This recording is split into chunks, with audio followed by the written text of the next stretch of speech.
Before we begin the episode, I just want to say thank you to all the podcasters and attendees who took a chance and joined us for the first True Crime Podcast Festival held in Chicago on July 13th. I had so much fun getting to know new podcasters and seeing my old friends, along with meeting listeners, attending panels, and live shows. I can't wait for 2020, so be sure you're following True Crime Podcast Festival on Twitter at TCPF 2019 and go to the website truecrimepodcastfestival.com or tcpf2019.com. I would like to welcome to the club our most recent Patreon supporters: Eloise S., Amber B., Sarah S., Nicola H. Thank you so much for joining Patreon. I hope that you'll consider enjoying the new content we have available, True Crime Fan Club Prime, which feature episodes that are completely picked by you, the listener. Head to patreon.com/TCFC podcast for more information. Explicit content is found in this episode. Listener discretion is advised. Welcome back to the True Crime Fan Club podcast. I'm your host, Lainey. In 2018, the world was rocked by the disappearance and murder of Shannan Watts and her two beautiful daughters, especially when it was discovered they were murdered by Chris Watts, their husband and father. But in 2014, in a similarly horrific case that was not as highly publicized, Timothy Jones Jr. of Lexington, South Carolina, murdered his 5 children because one of them ruined an electrical outlet. Okay, on to the show.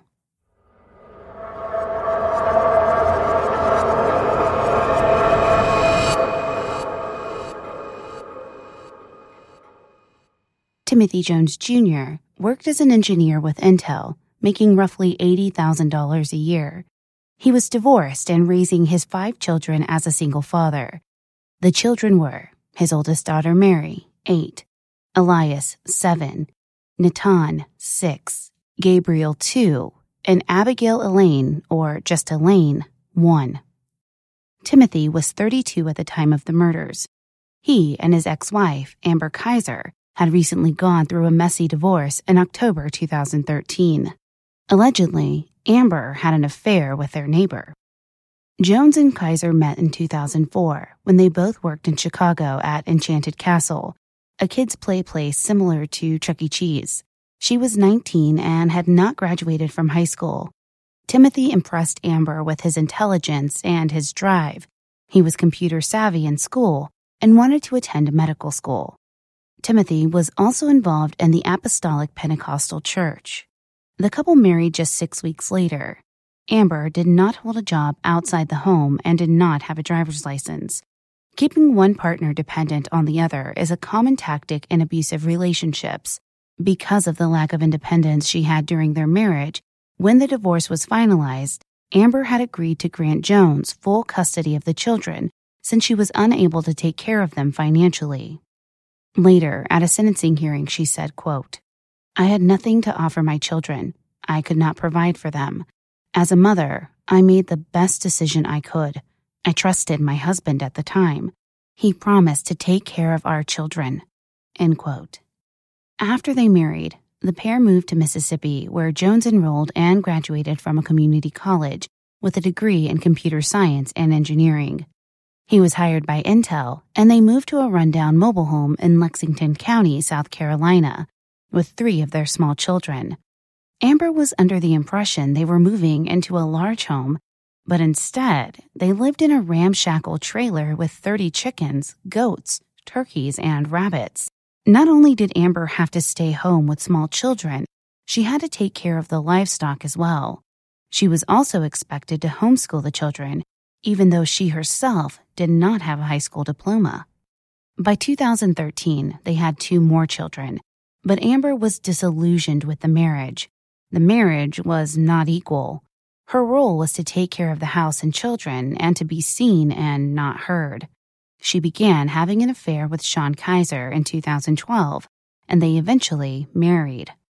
During the final divorce decree, she was only allowed 1 visit a week with her 5 children at a Chick-fil-A.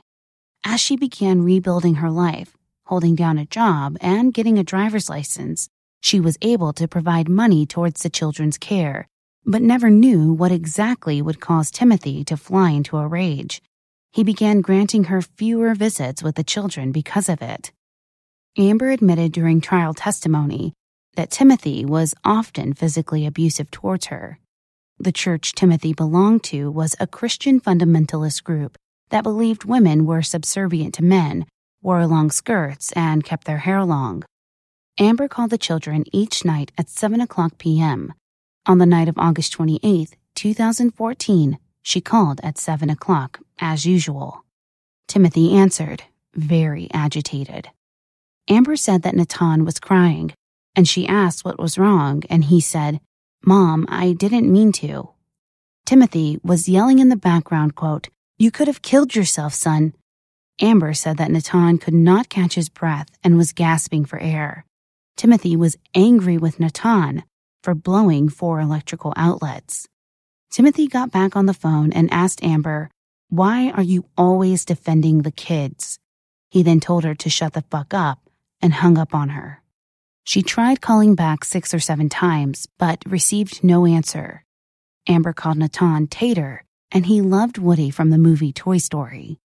When investigators searched the mobile home, they found Natan's Woody doll smashed to pieces. After Timothy hung up on Amber on August 28, 2014, he, quote, PT'd Natan. When asked by investigators during his interview what this meant, he explained, squats, push-ups. He did them for an hour, then left the house with Mary to go to a convenience store for cigarettes. When he returned home, he said he realized Natan was dead. He said he panicked and started hearing voices saying, "What the fuck did you do, Tim?" and thought the only thing to do was to kill the other children too. He said he strangled the 2 older children with his bare hands and killed the younger 2 children with a belt because his hands were too big for their necks. Timothy told investigators that he had heard voices telling him that the children were plotting against him and that he should kill the children before they, quote, chopped him up and fed him to the dogs. After Jones killed all 5 of his children, he thought about what to do with the bodies.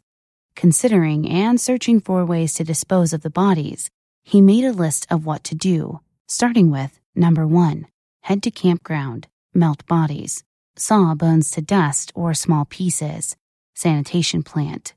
Another list said, number 1, fidelity. Day 1, burn up bodies. Day 2, sand down bones. In the end, he placed the bodies in his Cadillac Escalade and began driving. Based on receipts, investigators were able to question him about certain purchases he made. He had purchased dust masks, goggles, and a handsaw, as well as a 5-gallon pail and muriatic acid.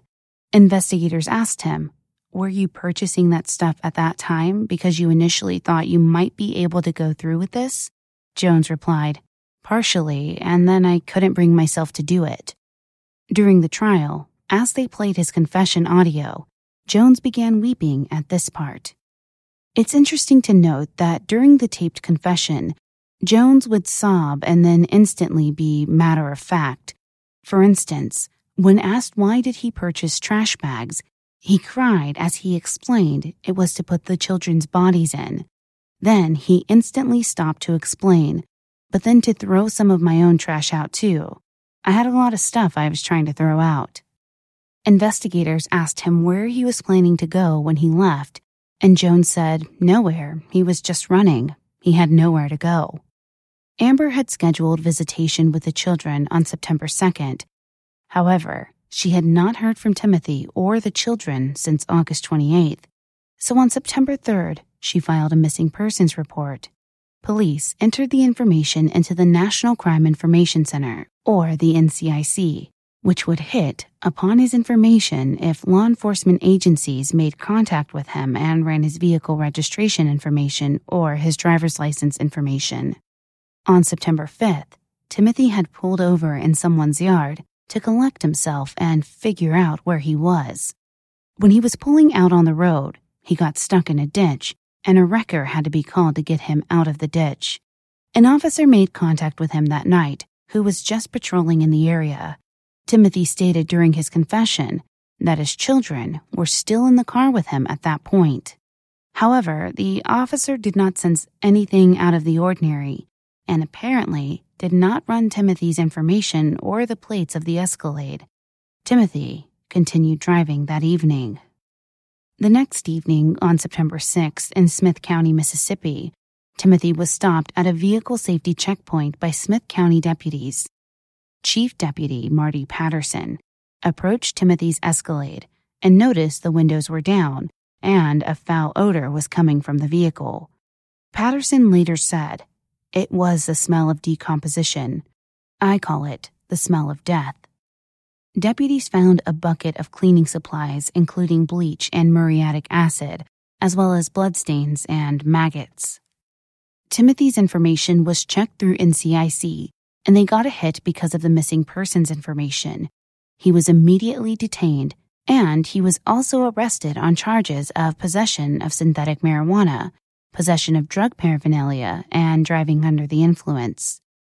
On Sunday, September 7th, 2014, investigators from South Carolina went to Mississippi to meet with Timothy Jones and interview him.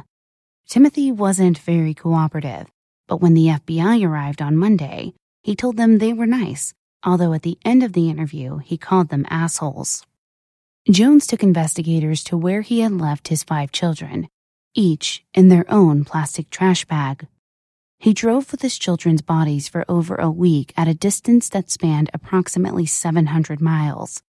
Before he dumped his children, he tried to saw Natan's leg off, but then decided he could not do it. When asked by investigators how many trips he took to move the bodies, he said that he moved them 2 at a time until they were all out of the car.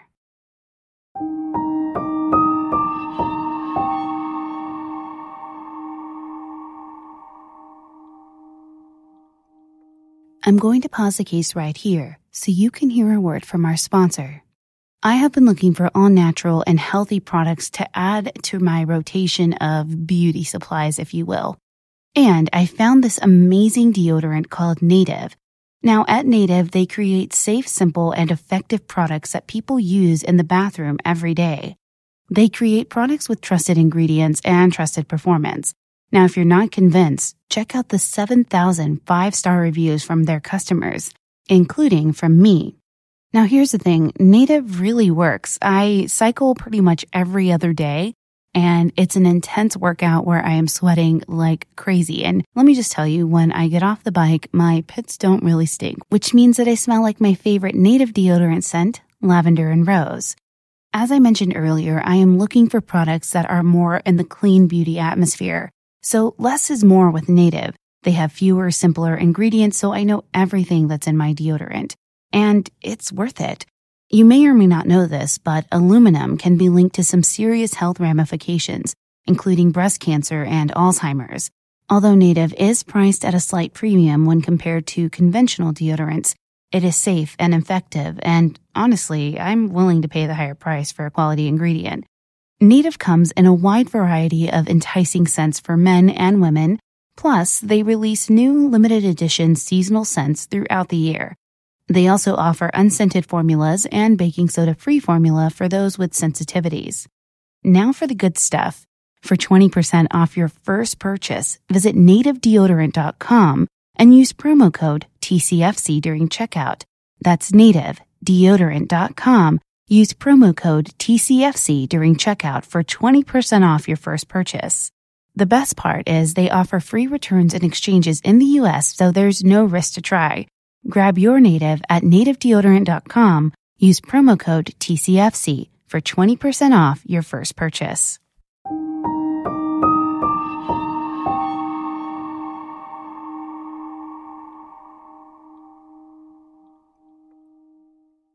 During Timothy's trial, many facts came out about his younger years, including a traumatic brain injury he suffered during a car wreck at the age of 15. His defense attorneys argued that he was not guilty by reason of insanity, and that the accident, coupled with the schizophrenia inherited from his mother, meant he was unable to tell right from wrong. However, his schizophrenia had not been diagnosed at the time of the murders. Additionally, when investigators seized his phones, One of the things he had searched for in the days after the murders was schizophrenia and its symptoms. Timothy's grandmother, Roberta Thornsberry, called Timothy's mother, Cynthia Turner, nutty and crazy as a bedbug. She stated that when Timothy was an infant, his mother would dress him up in flannel in 90-degree heat, yet bathe him in cold water in all temperatures. She fed him laxatives to cleanse his body, and sometimes did not feed him at all because his mother did not want a fat baby. Thornsberry once found her daughter-in-law in a closet, cutting up all of their clothes. There were times when Timothy would lie in his urine, crying, and his mother wouldn't let Thornsberry inside to help take care of him. Timothy's father, Tim Jones Sr., who had issues with drugs, alcohol, and domestic abuse, began sleeping with one eye open. Thornsberry had Jones's mother arrested when he was 2 because she had tried to kidnap him by crawling out of Roberta's window with him and over the fence. When Timothy Sr. was 20 years old, he moved back in with his mother, and she took care of little Timmy while his father worked. Cynthia worked as a sex worker and also was institutionalized for schizophrenia. By the time of the murders, Cynthia had been institutionalized for years. Jones Sr. spent $2,000 on a computer for his son, only to be shocked when he walked in a few days later to find little Timothy sitting among computer parts. He asked his son what he was doing, and little Timmy replied, "I'm fixing it." The next day, the computer ran faster and better. However, when Timothy hit his teens, he changed, as most people do. He told psychiatrists that he first started hearing voices at age 10. At age 12, he started smoking marijuana. At age 15, he had the accident. He became jealous of anyone who had his dad's attention and felt his father did not love him. When his dad remarried, Timothy felt his dad had chosen his new wife over him. After high school, Timothy had aspirations of joining the Navy SEALs. Despite the rigorous emotional, physical, and mental requirements necessary to be part of that elite group, Timothy did not make the cut. He lasted only a few weeks in boot camp. He would often be found alone, crying at times. He was given a general discharge for substance abuse and depression. Once he returned home, Timothy started hanging out with the wrong crowd. He was arrested for cocaine possession, car theft, burglary, and forgery of checks that belonged to his father. He was sent to boot camp in Illinois for a year. When he was released, he came back a different person. He had found religion, began quoting the Bible, and used Bible verses to browbeat others in the small church he belonged to. There were only 25 other people at this church, and most of them did not like Timothy because of his habit of constantly talking in Bible verses. His father believed it was a cult. Timothy threw himself into his church and began speaking in tongues and following the 23rd chapter of Proverbs rigorously.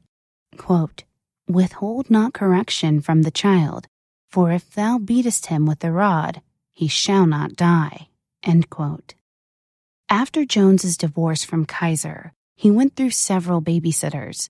The first two, Jody Durney and her mother-in-law, Ruby Durney, both stated that Jones was distraught over the divorce, but that his home was immaculate. They saw him as a dedicated and wonderful father for his children, and that his children loved him very much. Ruby Durney even said, quote, "I could see him as my child's father," end quote. Crystal Ballantyne was another babysitter who worked for Timothy. She was just 17 when she started working for him, and she had an infant daughter herself. Timothy hired her to babysit from 7 a.m. to 6 p.m. She also cooked, cleaned, and did other chores. Not long after, she began a sexual relationship with Timothy and was soon sleeping over. After that, she started attending church services with him. She said people spoke in tongues and rolled on the floor. As time went on, Crystal became upset with Jones because he wanted her to adopt the ways of his church, long hair, long skirts, and becoming subservient to him. She also said that he was becoming more physical with his children, starting to spank them as a way of discipline or making them stand in the corner on their toes. Jones started going out at odd hours, drinking and smoking marijuana. One day, Crystal walked in on Jones on the verge of punishing her infant daughter for some imagined infraction. Her daughter wasn't even a year old yet. Joy Lorick was one of the last of his babysitters. She went to Myrtle Beach with the Jones family and kept the younger kids while the older kids went down to the water with Timothy. In court, Lorick was shown a video from that trip and became tearful. She also went to Disney World with the family.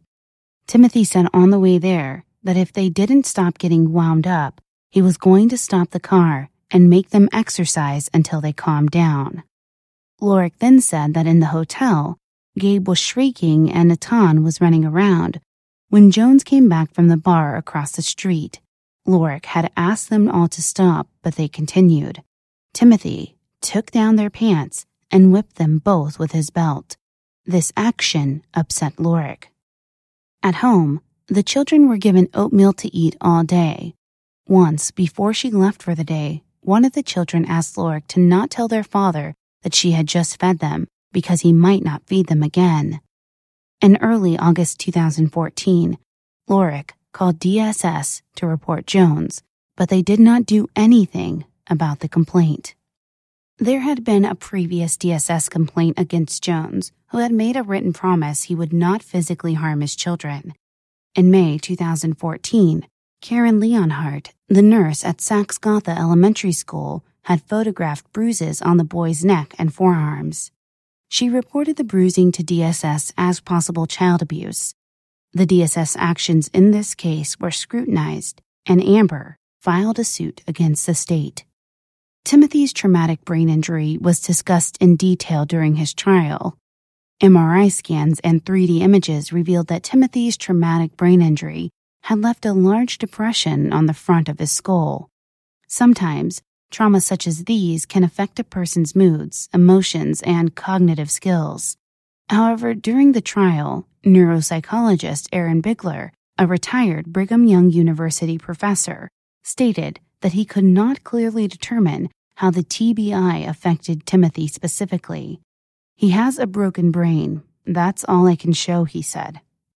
Pointing out Timothy's accomplishments to Bigler, earning a computer engineering degree with honors and working for Intel, Bigler said that a high IQ can influence the brain's ability to recover, as the brain, like any organ, is designed to heal itself and adapt.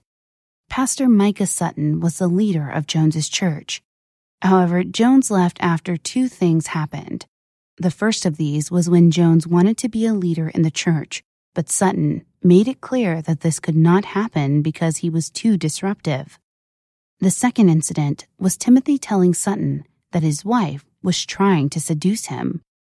Timothy said that the pastor's wife was wearing things and approaching him and communicating with him, not in words, but by actions and expressions, that she was trying to seduce him. Sutton then explained to Timothy that his wife was an introvert. Timothy would sometimes tell Sutton that it seemed like there was a monster in him trying to get out. April Hames is a Columbia family and marriage therapist who counseled Jones during his divorce. She testified that Timothy asked her not to wear heels during their sessions. She did not comply. Timothy told her that spanking and corporal punishment was medicine for their sick bodies. Hames saw Jones playing with his children in her office, and they all seemed happy. At one of their last sessions, Timothy asked Hames to write an affidavit for his divorce attorney that he would be fit to raise his children alone. Part of the statement was read during the trial. In my professional opinion, Mr. Jones is a highly intelligent, responsible father who is capable of caring for his children as the sole custodial parent. He is no stranger to responsibility, as he worked his way through a very demanding and challenging undergraduate engineering program while being a father, husband, and an employee at often more than one job. His thoughts are very detailed, action-oriented, and focused on his children. When Mr. Jones sees an obstacle, he sets his sights on a solution and is willing to go through the often difficult process of achieving his goals. The prosecutor said, quote, "That's the Tim Jones you knew, or you wouldn't have written the affidavit. Hames agreed. On June 4th, 2019, after just 6 hours and 15 minutes, the jury found Timothy Jones Jr. guilty of murder. The trial lasted 14 days, and there were more than 30 witnesses for the prosecution and 23 defense witnesses. During the sentencing phase, many of his family members, including his ex-wife and the mother of his slain children, asked for mercy and a life sentence, rather than the death penalty. However, Timothy Jones Jr. was sentenced to death.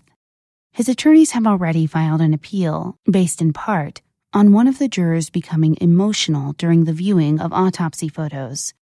His attorneys argued that this meant this juror could not be impartial. Unfortunately, not much is known about the children who were slain by their father. I usually like to end the episode with information about the victims, but can only end the case with how DSS failed these 5 sweet children. So many people knew Tim had not been acting right in quite some time. Even his grandmother wanted to take the 2 youngest children home with her. There are reforms being made in many states, but obviously, more needs to be done. Okay, fan club members, as I conclude this episode, my one question to you is, how will you sleep tonight? Thank you for listening. If you enjoyed this episode, please be sure to leave us a positive review on Apple Podcasts or your podcast player of choice. It really does help us out. You can find us on most social media platforms, Twitter at TCFCPod, Facebook.com/TCFCPodcast. You can also find us on Instagram, TCFC_podcast. And of course, our website is truecrimefanclub.com. If you have an episode request, send us an email, tcfcpod@gmail.com. Audio engineering and custom music for the show was provided by Nico at WeTalkOfDreams.com. Follow him on Twitter at WeTalkOfDreams. This episode was researched and written by Suzanne St. John.